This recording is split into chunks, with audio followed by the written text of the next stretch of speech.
Right, let's get started. This first test involves something the lab boys call repulsion gel.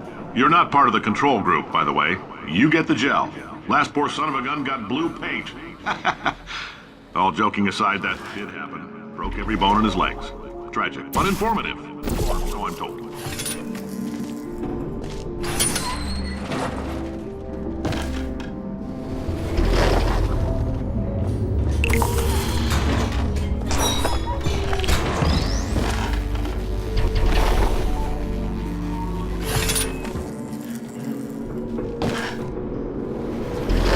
The lab boys just informed me that I should not have mentioned the control group. They're telling me I ought to stop making these pre-recorded messages. That gave me an idea. Make more pre-recorded messages. I pay the bills or I can talk about the control group all damn day. For this next test, we put nanoparticles in the gel. In layman's terms, that's a billion little gizmos that are going to travel in your bloodstream and pump experimental genes and RNA molecules and so forth into your tumors. Now, maybe you don't have any tumors. Well, don't worry. If you sat on a folding chair in the lobby and weren't wearing lead underpants, we took care of that too.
Oh, in case you got covered in that repulsion gel, here's some advice the lab boys gave me.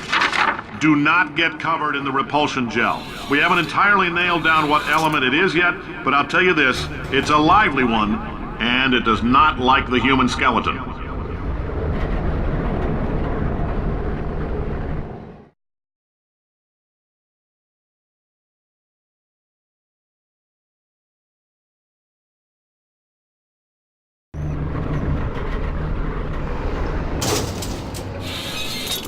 All these science spheres are made of asbestos, by the way. Keeps out the rats. Let us know if you feel a shortness of breath, a persistent dry cough, or your heart stopping, because that's not part of the test. That's asbestos. Good news is the lab boys say the symptoms of asbestos poisoning show a median latency of 44.6 years. So if you're 30 or older, you're laughing. Worst case scenario, you miss out on a few rounds of canasta. Plus, you forwarded the cause of science by 3 centuries. I punch those numbers into my calculator, it makes a happy face.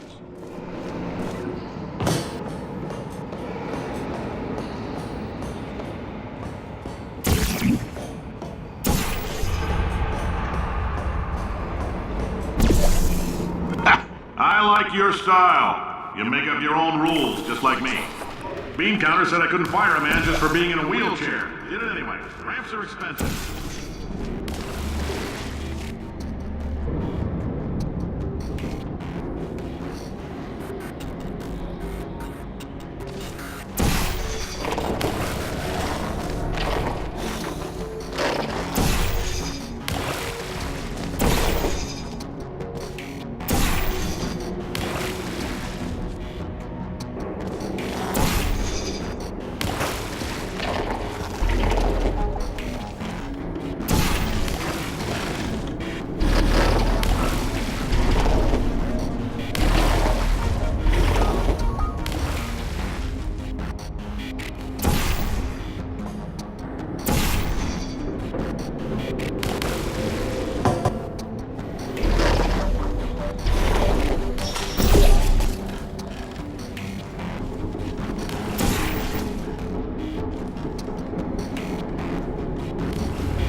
Up, that coffee we gave you earlier had fluorescent calcium in it so we can track the neuronal activity in your brain.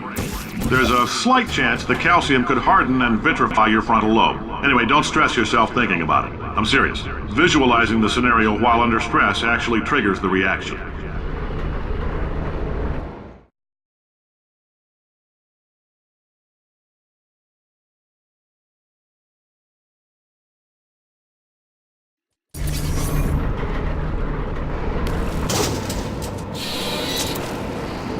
Now, if you're part of Control Group Kepler-7, we implanted a tiny microchip about the size of a postcard into your skull. Most likely you've forgotten it's even there. But if it starts vibrating and beeping during this next test, let us know. Because that means it's about to hit 500 degrees, so we're going to need to go ahead and get that out of you pretty fast.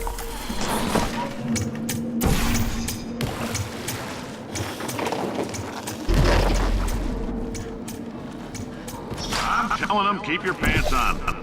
All right, this next test may involve trace amounts of time travel. So, word of advice, if you meet yourself on the testing track, don't make eye contact. Lab boys tell me that'll wipe out time entirely. Forward and backward. So, do both of yourselves a favor and just let that handsome devil go about his business.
It means you're taking a long time on the catwalks between tests. The lab boys say that might be a fear reaction. I'm no psychiatrist, but coming from a bunch of eggheads who wouldn't recognize the thrill of danger if it walked up and snapped their little pink bras, that sounds like projection. They didn't fly into space, storm a beach, or bring back the gold. No, sir, we did. It's you and me against the world, son. I like your grit. I was hoping to use some work, though. Now let's solve this thing.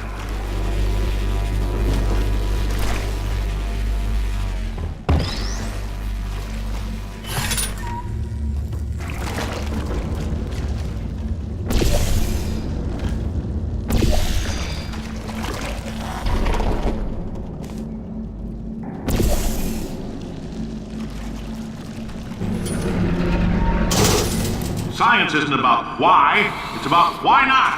Why is so much of our science dangerous?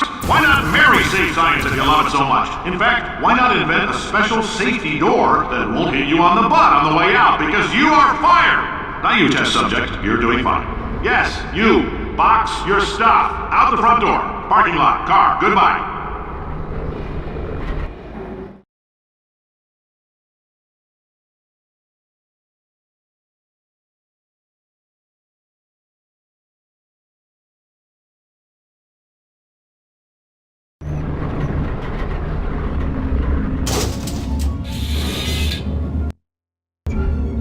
Congratulations! The simple fact that you're standing here listening to me means you've made a glorious contribution to science.